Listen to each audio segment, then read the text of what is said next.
Hey everyone, welcome to The Explainer. Today, we are diving into something truly mind-bending. We're going to explore a concept that has completely captivated the greatest minds in human history, all the way from ancient Greek philosophers to modern-day scientists and artists. We're looking into the possibility that the universe itself possesses a hidden mathematical DNA. You know, like a secret code that dictates literally everything, from the sprawling shape of a galaxy right down to the proportions of a beautiful painting. To kick things off, I want you to consider this rather provocative question. What do a bright yellow sunflower, a theoretical breeding pair of immortal rabbits, and the majestic Parthenon in ancient Athens all have in common?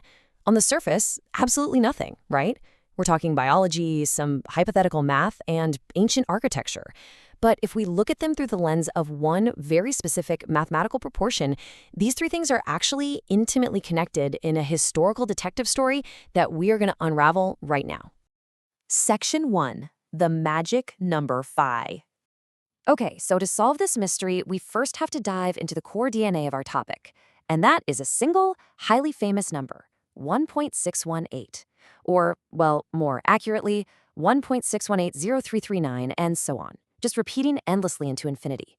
This constant is represented by the Greek letter phi. It's this wild, irrational number that has fascinated mathematical minds since ancient Greece. Actually, fun fact, in the early 20th century, an American mathematician named Mark Barr gave it that symbol, phi, to honor the great Greek sculptor Phidias, who supposedly used this exact proportion in his art. But what does this number actually represent in physical space? Well, the crucial point is understanding how we even get this number. The ancient Greek mathematician Euclid famously called it the extreme and mean ratio.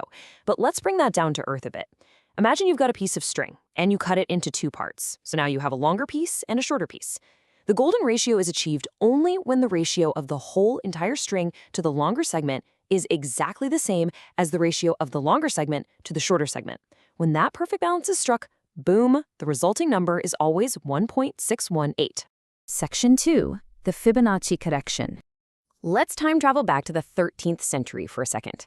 We're going to meet a man named Leonardo da Pisa, though you probably know him better as Fibonacci. He stumbled upon something incredible while pondering a pretty bizarre math problem about immortal breeding rabbits. He basically wanted to know how many rabbits you'd have after a certain number of months if they just kept reproducing. What he discovered was this totally approachable sequence of numbers, using really simple additive steps.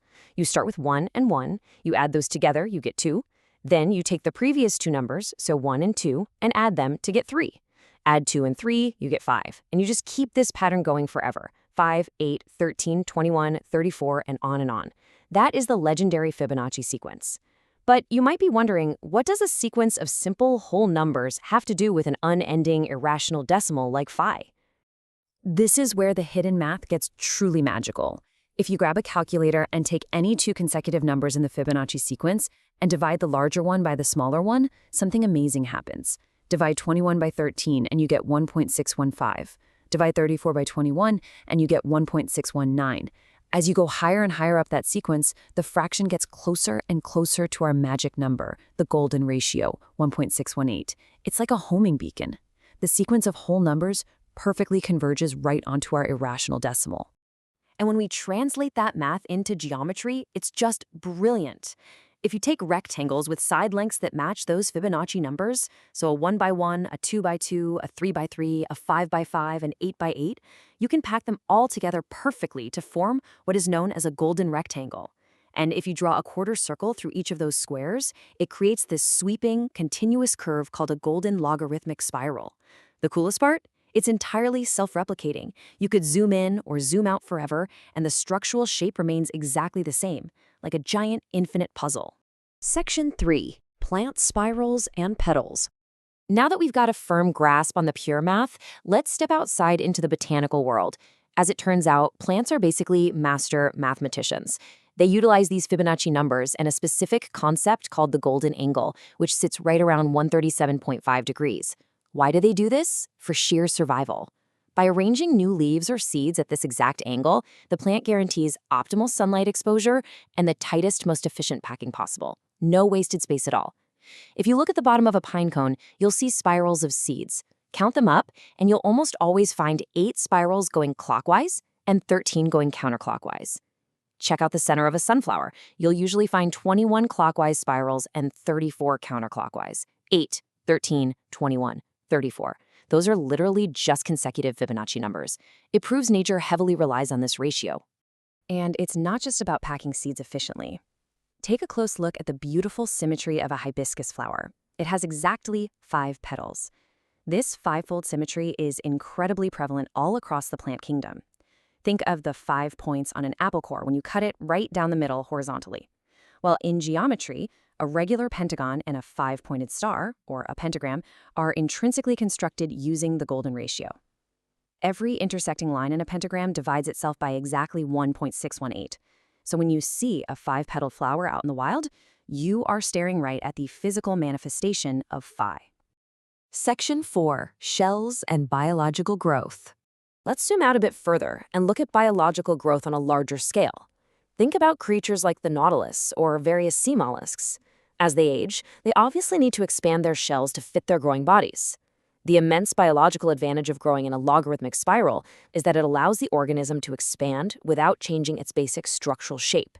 It just gets wider at a constant, steady progression. The creature doesn't need to relearn how to balance or swim as it gets older.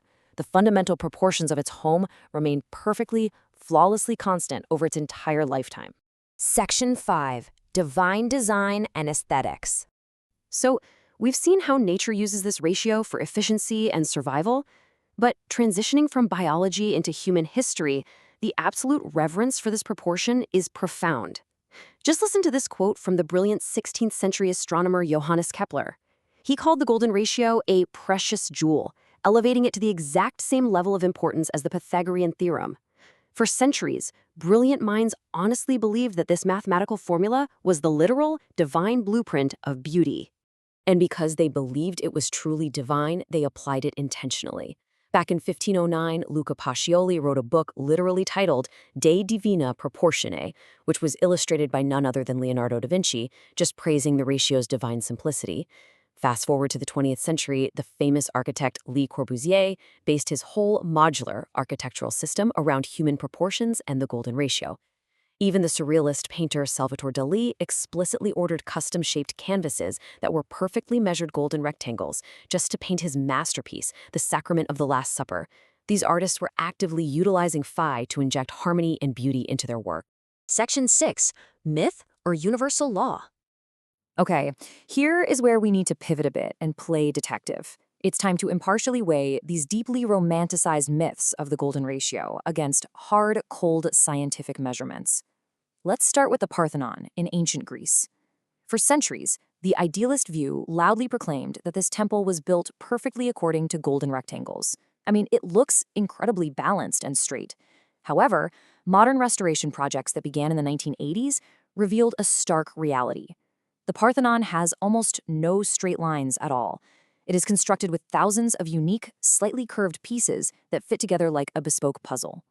While some folks still try to superimpose golden rectangles over photos of it, skeptics correctly point out that if you have enough uneven points to choose from, you can kind of manufacture any ratio you want to find. And that exact same impartial scrutiny has to be applied to the famous Nautilus shell. The widespread myth states that the Nautilus shell perfectly matches the 1.618 golden spiral. You see it everywhere in graphic design and textbooks, right? Well, the reality, while Nautilus shells absolutely do follow a logarithmic spiral, which again allows them to grow without changing shape, actual real-world measurements rarely support an exact golden ratio of 1.618. They expand at all sorts of varying rates. It's definitely a beautiful spiral, for sure, but it is usually not a mathematically perfect golden spiral. Actually, scratch that. Even our own human psychology is up for debate here. Since the 1870s, psychologists have tried to prove that humans naturally, universally prefer the shape of a golden rectangle over all other rectangles. It gets cited constantly in modern aesthetic design, and it's even heavily relied upon by some modern plastic surgeons to map out the so-called ideal, beautiful face. Yet, rigorous psychological tests on whether we inherently prefer this ratio over any others remain, at best, totally inconclusive. The data just doesn't definitively prove we have a universal, hardwired preference for it. Which brings us to our final, lingering thought for today. We know for a fact that the golden ratio exists. We know it governs the breathtaking efficiency of sunflower seeds, the spirals of leaves, and the growth of pine cones. We know brilliant artists and architects have used it intentionally to build absolutely stunning works of art. But is it truly a foundational blueprint of the entire universe, dictating all beauty and structure? Or does its massive legend speak more to humanity's deep, enduring desire to find perfect order and meaning in a chaotic world? Honestly, that is a mystery that numbers alone might never entirely solve. Thank you so much for joining me on this explainer. I really hope it leaves you looking at the natural patterns in your own world just a little bit differently.